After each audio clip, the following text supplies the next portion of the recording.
I'm Ann Hebert. I'm Steve Hebert. We met in a bookstore.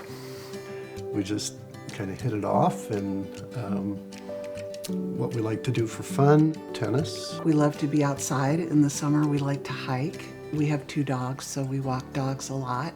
We love to do hockey or sports of any kind. We love to go attend the games rather than watch on TV. So on December 9th of 2019, everything was just normal. It was just a normal day. I got up, I went to work.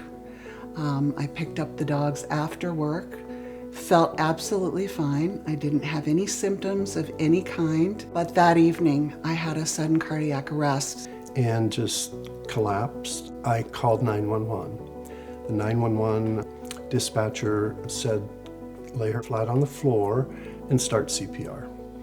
I had had CPR training many years ago, and I did the best I could. The first responders got here within 5 minutes. It was chaotic, as you might imagine. The animals were going crazy.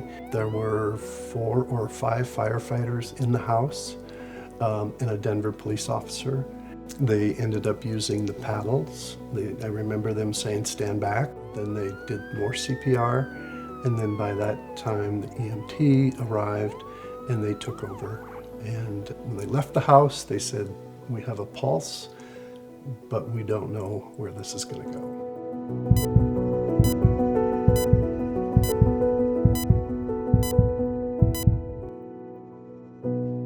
I don't remember anything about what happened at all. I do remember opening my eyes and the call light on the nurse's call light on the bed was glowing. I started to be more aware of the fact that I was in the hospital and that every member of my family was also standing around. So I thought something must have happened.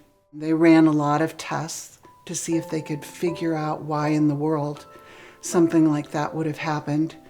Ultimately, they didn't have a hard answer. I was in the hospital in the CICU for 6 days. And they inserted an ICD, which is an internal cardiac defibrillator for me, which was called my insurance policy. And then they sent me home and said, live your life, which is awesome. But at the same time, I wasn't quite sure what that would look like.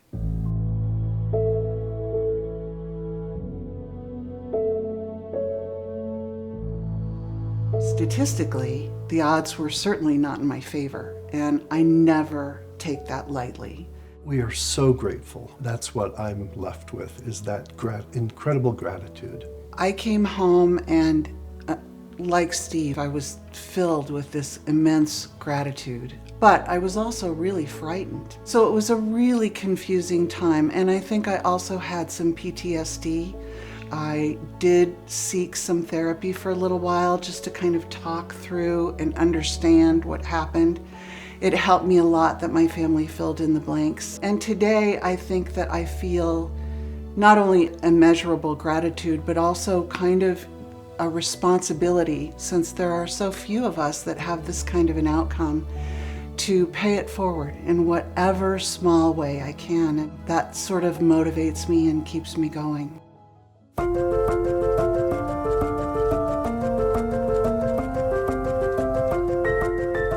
If more people knew CPR and weren't afraid to jump in, the survival rate for something like what I had would be much greater.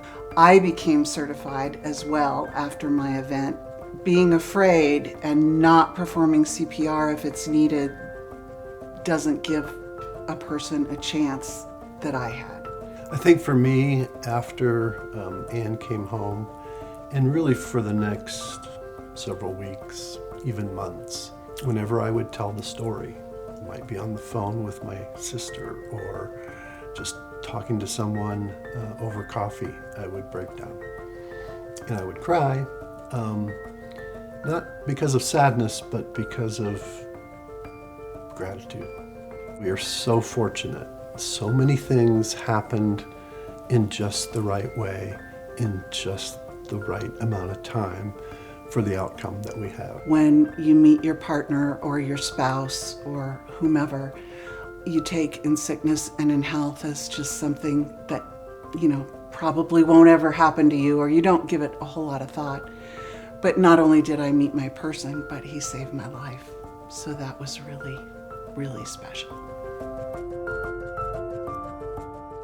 We are so grateful for you coming this evening.